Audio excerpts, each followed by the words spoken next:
আমরা দশম শ্রেণীর অষ্টম অধ্যায় লম্ব বৃত্তাকার চোঙ রাইট সার্কুলার সিলিন্ডার এই অধ্যায়টি নিয়ে আলোচনা করছি। তো এর আগের লেকচারে আমরা কোষে দেখি ৮ এর অতি সংক্ষিপ্ত উত্তরধর্মী যেগুলো রয়েছে ১৯-এর দাগের প্রথম অঙ্কটি নিয়ে আলোচনা করেছি। আজকে লেকচারে আমরা দ্বিতীয় অঙ্কটি নিয়ে আলোচনা করব।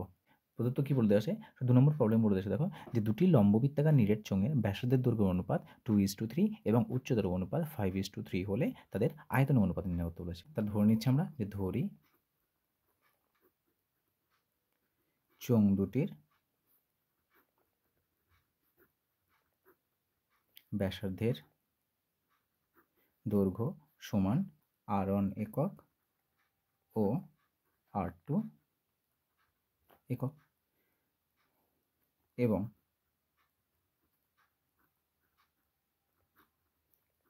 উচ্চতার দৈর্ঘ্য h1 একক ও h2 একক। শর্তানুসারে কি বলে দিয়েছে? শর্তানুসারে দেখো অনুপাত যেহেতু বলে দিয়েছে তার মানে r1:r2 সমান 2:3 বলে দিয়েছে। তাহলে এটাকে আমরা অনুপাতের আকারে দেওয়া আছে, ভাগের আকারে লিখে নিচ্ছি। তাহলে r1/r2 সমান 2/3 এবং উচ্চতার অনুপাত বলে দিয়েছে 5:3। তাহলে h1:h2 এটা বলে দিয়েছে আমাদের 5:3। তাহলে এটাকে আমরা উচ্চতার অনুপাতটাকে ভাগের আকারে লিখে নিচ্ছি, h1/h2 সমান 5/3। এ দেখো প্রশ্ন আমাদের কী চেয়েছে? প্রশ্নে বলেছে আয়তনের অনুপাত। আচ্ছা, আয়তন কত হয় আমরা জানি আয়তনের মান হচ্ছে πr²h। এটা হলো আমাদের যে কোনো লম্ববৃত্তাকার যে চোঙ রয়েছে সেই লম্ববৃত্তাকার চোঙের আয়তন। যদি সেই লম্ববৃত্তাকার চোঙের ব্যাসার্ধের দৈর্ঘ্য, ভূমির যে ব্যাসার্ধ রয়েছে তার মান যদি r এবং উচ্চতা যদি h হয়, তাহলে প্রথম যেটা রয়েছে আমাদের প্রথম লম্ববৃত্তাকার চোঙের ব্যাসার্ধ কত? r1, উচ্চতা কত?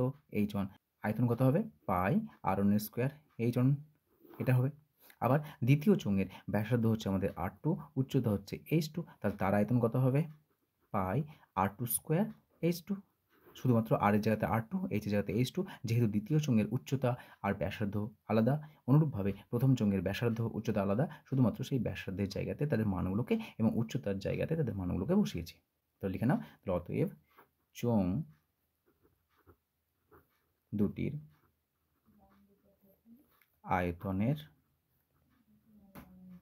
অনুপাত সমান πr1² h1 is to πr2² h2। এই যে আমরা অনুপাতের আকার লেখা আছে, এই অনুপাতটা ভাগের আকার লিখে নাও। আসবে আমাদের πr1² h1 πr2² h2। কাটছে কে? পায়ের সঙ্গে শুধুমাত্র পাই কাটছে, এইগুলোকে একটু আলাদা করে নাও। তাহলে r1² r2² ইন্টু h1/h2। দেখো এটা হোল স্কোয়ার রয়েছে, এটা হোল স্কোয়ার রয়েছে, তাই আমরা সূচকের নিয়ম অনুযায়ী কী জানি? এটাকে r1/r2 তার হোল স্কোয়ার লিখে দিলাম ইন্টু h1/h2। দেখো r1/r2 এর মান এবং h1/h2 এর মান কিন্তু বলে দেওয়া আছে। r1/r2 এর মান 2/3, তাহলে মানটা বসাও 2/3। তাহলে এখানে বসিয়েছি কিন্তু হোল স্কোয়ার আছে, তাহলে মাথাতে হোল স্কোয়ার ইন্টু h এর মান কত দিয়েছে? h1/h2, h1/h2 যে 5/3, মান বসাও 5/3।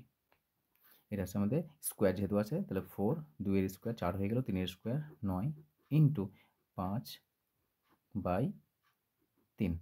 তো এটা উপর সঙ্গে গুণ হচ্ছে, কিন্তু কাটাটি যাচ্ছে না, তা 20/27। দেখো এটা ভাগের আকার আছে, এটাকে অনুপাতের আকার লিখে নাও। তো অনুপাতের আকার লিখলে কত হবে আমাদের? 20:27। এটা হচ্ছে আমাদের যে দুটি চোঙ রয়েছে সেই দুটি চোঙের আয়তন 20:27।